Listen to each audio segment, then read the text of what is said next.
கர்த்தரின் நாமம் மகிமைப்படுவதாக. இந்த வருடத்திலும் கடந்த 7 மாதங்களாய் நம்மை கன்னிமணி போல பாதுகாத்தவர் இந்த 8வது மாதத்துக்குள்ளாகவும் நம்மை நடத்தி வருகிறார். கர்த்தருடைய நன்மைகளை நினைத்து கர்த்தருக்குள்ளாக நம்முடைய ஆவி ஆத்துமா சரீரத்தையும் காத்து கொள்வது கர்த்தருக்கு பிரியமா இருக்கும். கர்த்தருடைய வழிகளில் நடக்க என்ன ஆகணும்? நம்முடைய ஆவி ஆத்துமா சரீரத்தை ஒப்பு கொடுக்கணும். இன்னமும் தன்னுடைய சுய இஷ்டங்களின்படியே நடந்து கொண்டிருக்கிறவர்கள் நிறைய பேர் உண்டு. என்னதான் தேவனை ஆராய்ச்சாலும், சபைக்கு வந்தாலும், வேதம் வாசித்தாலும், தங்களுக்குன்னு ஒரு சுய விருப்பம், சுய நோக்கம், சுய திட்டம், அதை நோக்கியே பயணித்து கொண்டிருப்பாங்க. அந்த அளவுக்கு இல்லாதபடி தேவனுடைய சித்தம் என்ன, தேவனுக்கு பிரியமும் நன்மையுமான அந்த சித்தம் என்ன என்பதை நினைத்து உங்களுடைய சரீரத்தில் நிறைவேற்றினால்தான் நாம் தேவனுடைய ராஜ்யத்துக்கு உரியவர்களாய் வாழ முடியும். ஆகவே உலகத்திலிருந்து பிரித்தெடுக்கப்பட்டிருக்கிறோம் நாம் அப்படிங்கிறத என்ன ஆயிடக்கூடாது, மறந்து போயிடவே கூடாது. எப்பொழுது பார்த்தாலும், எத்தனை முறை தான் தேவனுடைய வார்த்தை வந்தாலும், எத்தனை முறை தான் வியாதியில் கஷ்டங்களில் விழுந்து எழுந்திரிச்சு வந்தாலும், அன்னைக்கு பண்ண உடன்படிக்கையெல்லாம் நீங்கள் மறந்துட்டு நீங்கள் உங்கள் சுய இஷ்டத்தின்படி வாழும்போது தேவன் உங்களுக்கும் பண்ணின உடன்படிக்கை என்னாவார்?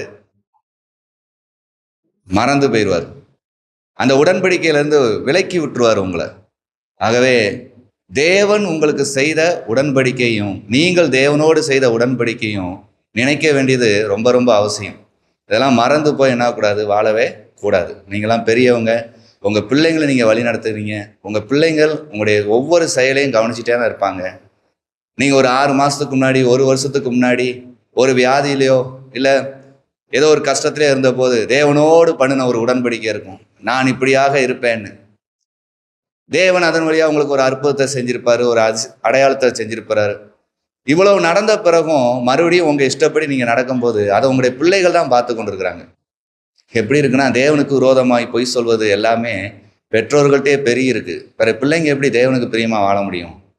அதனால் உங்களுடைய வழிகளை நீங்கள் தான் என்ன ஆகணும், உய்த்து ஆராய்ந்து தேவனுக்கு நேராக உங்கள் வழிகளை சீர்படுத்தி கொள்ளுங்கள். கர்த்தர் உங்களுடைய வாழ்க்கையில பெரிய காரியத்தை செய்வார். இந்த மாதத்திலும் கர்த்தருடைய வார்த்தைக்காக ஏசாயா 45 அதிகாரம் 2 வசனம், நான் உனக்கு முன்னே போய் கோணலானவைகளை செவ்வையாக்குவேன். இந்த வார்த்தை யாரிடத்தில் யார் சொல்கிறார்? சர்வ வல்லமையுள்ள தேவனாகிய கர்த்தர் பெர்சியா தேசத்து ராஜாவாகிய கோரேசுக்கு இந்த வார்த்தையை சொல்லுகிறார். பெர்சியா தேசத்து ராஜா இந்த பூமியிலே ஆபிரகாம், ஈசாக்கு, யாக்கோபின் காலத்துக்கு அடுத்தபடியாய் 400 வருடங்கள் எகிப்திலே இஸ்ரவேலர்கள் அடிமையாய் இருப்பார்கள், பின்பு நான் மீட்டு வருவேன் என்று ஆபிரகாமுக்கு தேவன் வாக்குத்தத்தம் பண்ணினபடி இந்த உலகத்தில் முதல் தோன்றின சாம்ராஜ்யம் எகிப்து சாம்ராஜ்யமா இருந்தது. அந்த சாம்ராஜ்யம்லாம் முடிந்து இஸ்ரவேல் ஒரு தனி சுதந்திரமாய் கானானை சுதந்திரித்து வாழ்ந்து கொண்டிருக்கிற வேளையிலே தேவனுக்கு பிரியமில்லாத பாவங்களை செய்து தங்கள் வழிகளை கோணலாக்கி கொண்டார்கள், தங்களுடைய பாதைகளை கோணலாக்கி கொண்டார்கள். மோசேயின் வழியாய் கொடுத்த பிரமாணங்கள் எல்லாவற்றையும் உதறி தள்ளிவிட்டு தங்களுடைய கிரியைகளிலே அவர்கள் நடந்தார்கள். தங்களுடைய இருதயத்தில் தோன்றுகிறது என்னமோ, தன்னுடைய மூளையில் தோன்றுகிறது என்னமோ, அதை மாத்திரமே நிறைவேற்றி பிரமாணங்களை தள்ளிவிட்டார்கள். தேவன் இஸ்ரவேலுக்கு சொன்ன வார்த்தையின்படியே, நீ என் பிரமாணத்தின்படி நடப்பாயானால் நான் உன்னை இந்த அளவுக்கு ஆசீர்வதிப்பேன் என்று சொன்ன கர்த்தர், உன்னை சுற்றிலும் இருக்கிற எதிராளிகள் மத்தியிலும் உன்னை உயர்த்தி வைப்பேன் என்று சொன்ன கர்த்தர், அதே நேரத்தில் நீ என்னுடைய பிரமாணங்களை மறந்து அதை விட்டு விலகி போவாயானால், இப்படியாக சுற்றி இருக்கிறவர்களை வைத்து உனக்கு ஒரு பிரச்சனையும் வரும் என்பதையும் தேவன் முன்னக்கூட்டியே என்ன ஆயிட்டாரு, வெளிப்படுத்தி கொடுத்து விட்டார். ஆனால் இஸ்ரவேலர்கள் அந்த பிரமாணங்களை மீறி நடந்ததினாலே மீண்டும் பாபிலோனிலே அடிமைகளாய் சஞ்சரித்தார்கள். அது குறிப்பிட்ட வருடம் போயிடுச்சு. பிறகு பாபிலோன் ராஜ்யபாரம் முடிந்து என்னாகுது, மேதிய பெர்சிய ராஜ்யபாரம் உருவாகுது. அந்த நேரத்திலும் இஸ்ரவேலர்கள் அடிமைகளாகத்தான் இருக்கிறாங்க. தேவனுடைய பிரமாணங்களை மதித்து நடந்தால் எவ்வளவு பெரிய ஆசீர்வாதம் உண்டு. உலகத்தில் இருக்கிற எல்லா ராஜாக்களையும் கலங்கடிக்கிற அளவுக்கு இஸ்ரவேலர்கள் தேவனுடைய கட்டளை கீழ்ப்படிஞ்சு நடந்தார்களே, அவ்வளவு பெரிய தேவன் இஸ்ரவேலோடு இருக்கிறார் என்று உலகம் பார்த்து வியந்ததே, அதையெல்லாம் மறந்து இந்த கோரேஸ் ராஜாவின் காலத்திலே இஸ்ரவேலர்கள் அடிமைத்தனத்துக்குள்ளாக இருக்கிற வாழ்க்கையிலே பிழைத்தால் போதும் என்கிற எண்ணத்துக்குள்ளாக வந்து விட்டார்கள். ஆனாலும் தேவன் அந்த ஜனங்களை நினைவு கூர்ந்தார். என் ஜனம், என் இஸ்ரவேல் இவ்வளவு ஒரு அடிமைத்தனத்தில் இருப்பதா, இந்த அளவுக்கு எல்லாவற்றையும் மறந்து போய் கொண்டிருக்கிறதே என்று நினைத்து பெர்சியா தேசத்து ராஜாவாகிய கோரேசுக்கு நினைவூட்டுகிறார். இந்த கோரேசை எப்படி தேவன் எழுப்புகிறார்? பாபிலோன் தேசத்திலே பிடித்து வைத்திருந்த இஸ்ரவேலின் பனிமுட்டுகள் அனைத்தையும் ஒரு நாள் சோதிக்கும்படியாய் கோரேஸ் ராஜாவுக்கு ஆண்டவர் நினைப்பூட்டுகிறார். அதன்படியே எல்லாவற்றையும் திறந்து பார்த்தால் அதில் இஸ்ரவேலை எப்படியெல்லாம் நடத்தி கொண்டு வர வேண்டும் என்கிற சுருக்கள் நிறையாக இருந்துச்சு. தீர்க்க தரிசன தோல் சுருக்கள் இருந்துச்சு. அதையெல்லாம் வாசிக்கும் போது அதிலே பிறக்கு முன்னாடியே பேர் எழுதப்பட்ட ஒரு மனிதன் இருக்கிறார். அவர் யாரு? கோரேஸ்.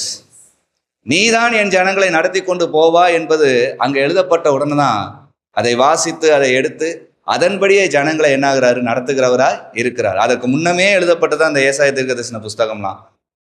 அப்போ கோரேஸ் ஒரு பெர்சியா தேசத்து ராஜா.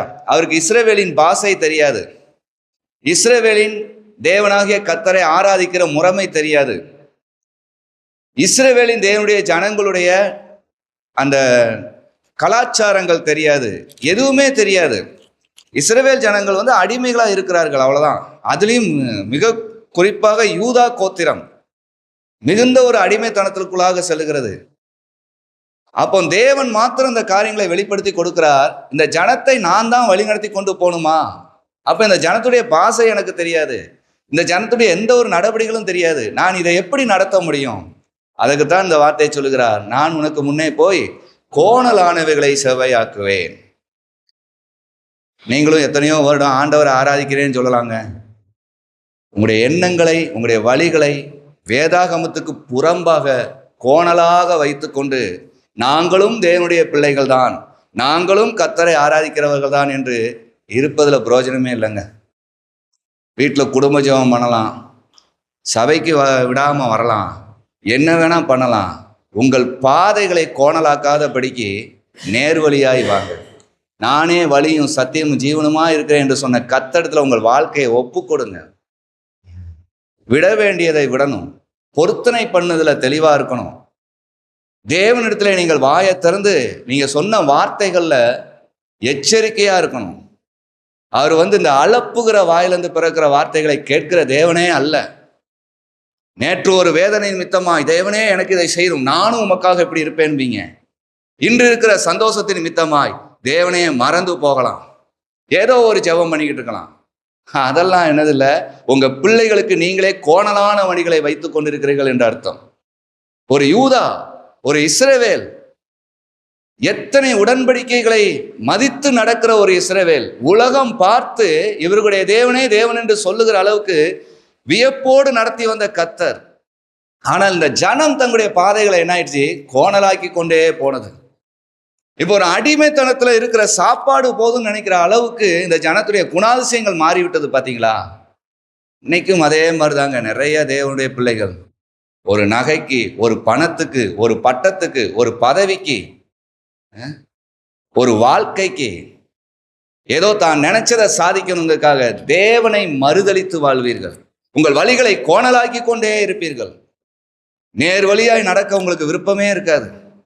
ஆனாலும் நான் தேவனுடைய பிள்ளை, நானும் தேவனை தேடுகிறேன், என் நீதியை கர்த்தர் விளங்க பண்ணுவார்னு வசனங்கள்லாம் சொல்லிக்கிடுவீங்க. உங்களுடைய நீதி வேதாகமத்தில் எழுதப்பட்டபடி இல்லைங்க. நீதி என்பது இந்த வேதாகமத்தில் எழுதப்பட்டபடி நாம் வாழ்வதற்கு பேர் தான் நீதி. இதை மீறி நடப்பது நீதியே அல்ல. இந்த மாதத்திலும் கர்த்தர் சொல்லுகிற ஒரு காரியம், உங்கள் வழிகளை கெடுத்து கோணலாக்கி கொண்டிருந்தாலும் கர்த்தர் சொல்லுகிறார், நான் உனக்கு முன்னே போக எனக்கு அனுமதி கொடு. நான் உனக்கு முன்னே போய் கோணலானவர்கள் என்னானும் செவ்வையாக்கணும். உன் பாதைகள் செவ்வையாகாமல் என்னிடத்தில் நீ ஆசீர்வாதத்தை பெற முடியாது, உன் பிள்ளைகள் ஆசீர்வாதமாய் வாழ முடியாது. இதை சொல்ல இஸ்ரவேல் ஜனத்துல ஒருத்தன் கர்த்தரை தேடல. பெர்சியா தேசத்து ராஜாவாகிய கோரேசுக்கு சொல்லுகிறார். அதே போலதாங்க உங்களுடைய தேவன் உங்களோடு இடைப்படுவதற்கு நீங்கள் விட்டு கொடுப்பதே இல்லை. கர்த்தர் தம்முடைய சபையின் வழியாய், தம்முடைய ஊழியரின் வழியாய் தேவனுடைய வார்த்தை எடுத்து திருவுளம் பற்றினாலும் கேட்காத எத்தனையோ காதுகள் உண்டு. எங்களுக்கு வாக்குத்தத்தம் வேணும், ஆசீர்வாதம் வேணும், எல்லாம் வேணும்னு இருக்கலாம். அப்படியாகத்தான் இன்னைக்கு உலகம் போய்கிட்டு இருக்குது. எப்போ பார்த்தாலும் நல்ல வார்த்தை சொல்லு, நல்ல வார்த்தை சொல்லு. நீங்க ஆசீர்வாதமா இருப்பீங்க, அழகா சொல்லிட்டு போயிடலாம். இந்த வார்த்தையில இல்ல சந்தோஷம், ஆசீர்வாதமான பாதையில நடப்பதுதான் சந்தோஷம். நீங்க காய்கறி பழங்கள் எல்லாம் வாங்குவீங்கன்னு நாங்க சொல்றது எங்களுக்கு லேசான வேலை. ஆனா வாங்க வேண்டிய இடத்துல போய் நீங்க வாங்கினாதான் நீங்க வாங்கியிருக்கீங்கிற சந்தோஷம் அதை உங்க பிள்ளைங்க பார்க்கும். நம்ம தாய் தகப்பன் நமக்கு விதவிதமான காய்கறிகளையும் பழங்களையும் வாங்கிட்டு வந்திருக்காங்க, அதை நாங்க ருசிச்சு பார்த்தோன்னு அந்த பிள்ளைங்க சொல்லும். நீங்க அலைச்சலே இல்லாம உங்க மனதுக்கு தோன்றபடி நீங்க நடந்துக்கிட்டு காய்கறி பழங்கள்லாம் கத்த நமக்கு தருவான்னு இருக்காருப்பா, ஊழியக்காரர் சொல்லியிருக்காரு அப்படின்னு சொல்லி உட்கார்ந்துட்டு வேற வேலைகளை பார்த்து கொண்டு வேற வழிகளை நடக்கும்போது அதை உங்க பிள்ளைகள் கவனித்து பார்த்து கொண்டு தான் இருக்கிறாங்க. இன்னொன்று என்ன ஆகல, அவங்க அந்த காய்கறியும் பழங்களையும் பார்க்கவும் இல்லை, ருசிக்கவும் இல்லை. அப்போ அவங்களுடைய வாழ்க்கையில என்ன உணர்வாங்க? கர்த்தர் எங்களை ஆசீர்வதிச்சாரு, சபையில எங்க ஆண்டவர் எங்களை நிச்சயமா ஆசீர்வதிச்சாரு, ஆனா எங்கள் தாய் தகப்பன் என்ன ஆகல, கர்த்தருடைய சொல்ல கேட்கல அப்படின்னு சொல்லுவாங்க. ஏன்னா இந்த கோரேஸ் ராஜா எழும்பி தேவனுடைய ஜனங்கள்கிட்ட பேசும்போது இந்த ஜனங்கள் சொல்லுகிறாங்க, எங்க முன்னோர்கள்லாம் சொன்னாங்க, செங்கடலை பிளந்து எங்கள் தேவன் வழிநடத்தி வந்தார்லாம் சொல்லியிருக்காங்க, நாங்களுடைய பிரமாணங்கள் படிலாம் நடக்கணும், நடக்காத பட்சத்தில் அடிமைத்தனத்துக்கு போவோம்லாம் சொன்னாங்க, ஆனா எங்களுடைய முன்னோர்கள் என்ன ஆகல, நடக்கல, கர்த்தருடைய அன்பை விட்டு தூரம் போயிட்டாங்கிறத அவங்க தான் சாட்சி பாருந்தாங்க.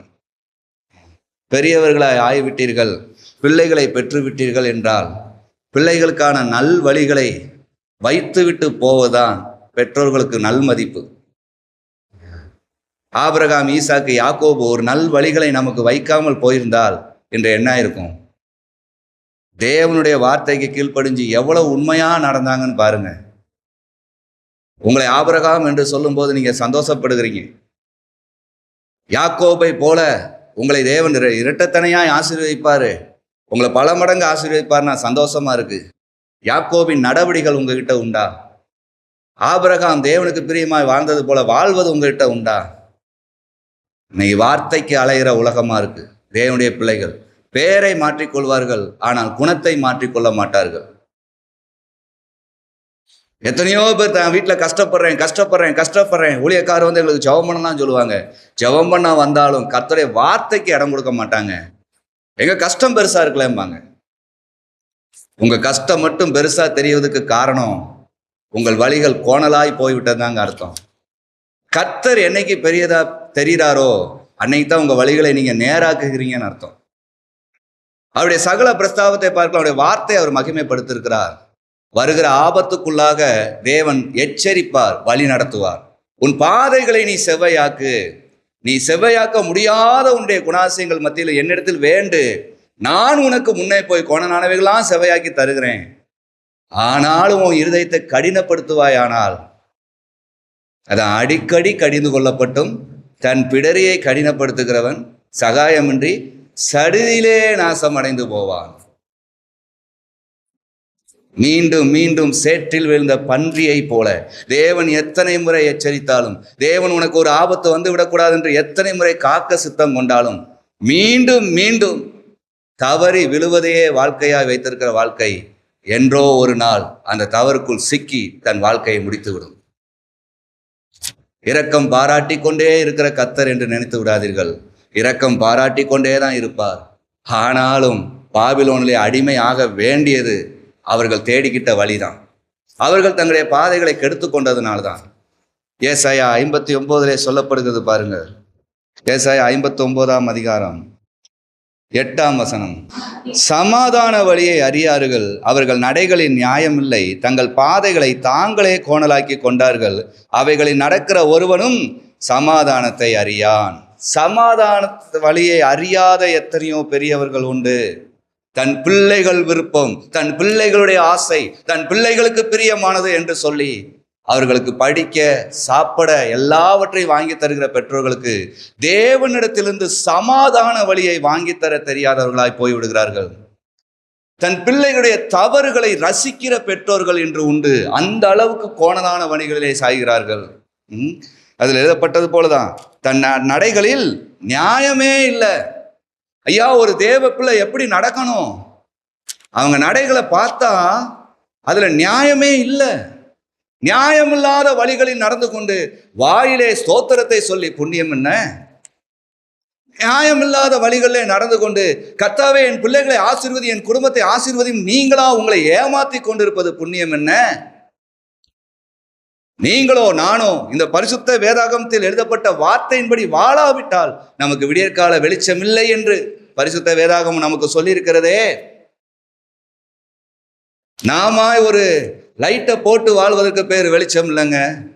நீதியின் சூரியநாயக தேவனே நம் மீது உதிப்பதே வெளிச்சம். அந்த வெளிச்சம் நமக்கு வேணும். அந்த வெளிச்சத்தில் நம்ம நடக்கணும். அந்த வெளிச்சம் என்னது? கர்த்தருடைய வார்த்தையின்படி நடப்பது தான், வாழ்வது தான். அதுதான் நம்முடைய வெளிச்சம். இருக்கிறோமா? அந்த வெளிச்சத்தின் பிள்ளைகளா இருக்கிறோமா? கொஞ்சம் உங்களை நீங்களே வைத்து ஆராய்ந்து, இந்த மாதத்திலும் உங்களுடைய கோணலான பாதைகள், வேதாகமத்தில் எழுதப்படாத, ஒரு வருடத்துக்கு முன்பாக 2 வருடத்துக்கு முன்பாக தேவன் உங்களுக்கு கற்றுக் கொடுத்த பிரமாணங்களை மறந்து, உடன்படிக்கையை மறந்து, இன்று உங்களுடைய மனம் போன போக்கிலே போய்கொண்டிருக்கிற அந்த கோணலான பாதை எல்லாவற்றையும் செவ்வையாக்குங்க. நீங்க செவ்வையாக்க ஒப்பு கொடுக்கலைன்னா ஆண்டவருடைய ஆசீர்வாதத்தை நீங்க பெறவே முடியாது. கர்த்தருடைய ஆசீர்வாதமே ஐஸ்வர்யத்தை தரும், அதனுடைய அவர் வேதனையை கூட்டார். இன்னைக்கு எத்தனையோ தேவனுடைய பிள்ளைகள் மிகுந்த உபத்திரவத்தில் இருக்கேன்னு சொல்றாங்க. அதற்கு காரணம் என்ன? அவங்களுக்கு சுற்றிலும் பிரச்சனை கிடையாது, அவங்களுக்கு நெருக்கடி கிடையாது. ஆனால் அவங்க உபத்திரவத்துக்கு ஒரு காரணம், தேவனை நோக்கியே வேண்ட முடியாத அளவுக்கு தேவனுடைய பிரமாணங்களை மறந்து தன் இஷ்டப்படி வாழ்வது தானே. அந்த கோணலான பாதைகளெல்லாம் இந்த மாதம் செவ்வையாக்கி தருகிறார். நீங்கள் வேதாகமம் வாசிக்கும் போது இடைப்படுவார், இப்படியாக நீ நடந்து கொள் என்று. சபைக்கு வரும்போது கர்த்தர் தம்முடைய வார்த்தையின்படியாய் நீங்கள் ஆசீர்வதிக்கப்பட்டவர்களாக இருக்க வேண்டும் என்பதற்காகவே உங்கள் கோணலான பாதைகளால் நினைவூட்டுவார். இப்படியெல்லாம் உன் பாதையை கோணலாக்கி வைத்து விட்டாயே, செவ்வையாக்கு என்று எச்சரிப்பார். இதை கேட்டு நடக்கும்போது நாம் ஆசீர்வதிக்கப்பட்டவர்களாய் இருப்போம். ஆகவே இந்த மாதத்திலும் கர்த்தர் உங்களுக்கு முன்னே போய் நீங்கள் கோலனாக்கின பாதைகளை கர்த்தர் தம்முடைய வார்த்தையின் வழியாய் செவ்வையாக்குகிறார். நீங்கள் செவ்வையாக்க உங்களுடைய இருதயத்தை கொடுங்க. உங்கள் இருதயத்தின் எண்ணங்களின்படி நடக்காமல் பரிசுத்த வேதாந்தத்தில் எழுதப்பட்டபடியும் கர்த்தருடைய வார்த்தை சொல்லுகிறபடியும் உங்கள் இருதயத்தை செவ்வையாக்குங்கள். உங்களை கொண்டு கர்த்தர் பெரிய காரியத்தை செய்வார். கர்த்தர் தாமே உங்களை ஆசீர்வதிப்பாராக. ஆமேன்.